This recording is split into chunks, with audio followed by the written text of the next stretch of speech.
জাতীয় নাগরিক পার্টির উঠান বৈঠকের মাধ্যমে আমরা আসলে মানুষজনের কাছে আমাদের রাজনৈতিক বক্তব্য নিয়ে যাচ্ছি, মানুষের ঘরে ঘরে মানুষের উঠানে আমাদের বার্তা নিয়ে যাচ্ছি।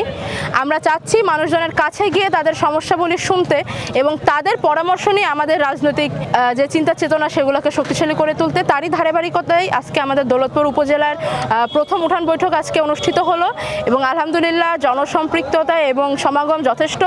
আমরা খুবই খুশি এবং দৌলতপুরবাসীর প্রতি কৃতজ্ঞতা প্রকাশ করছি।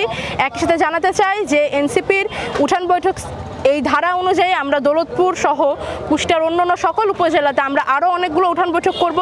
আগামী দিনের স্বপ্ন আমরা চাই মানুষের ভাষাকে তুলে নিয়ে আসতে। আমরা বছরের পর বছর দেখেছি যে রাজনীতিবিদরা তাদের মুখের কথা বলে গিয়েছে, কিন্তু সাধারণ জনগণের যে বক্তব্য তাদের চাওয়া পাওয়া এটা কখনোই সেভাবে উঠে আসেনি। আমি দৌলতপুরের মেয়ে, আমি চাই আমার দৌলতপুরের সকল মানুষের কণ্ঠ হয়ে উঠতে এবং তাদের বক্তব্য যেন আমার মাধ্যমে আমি দেশের সকল জায়গায় পৌঁছাইতে পারি, এটাই আমরা চাচ্ছি।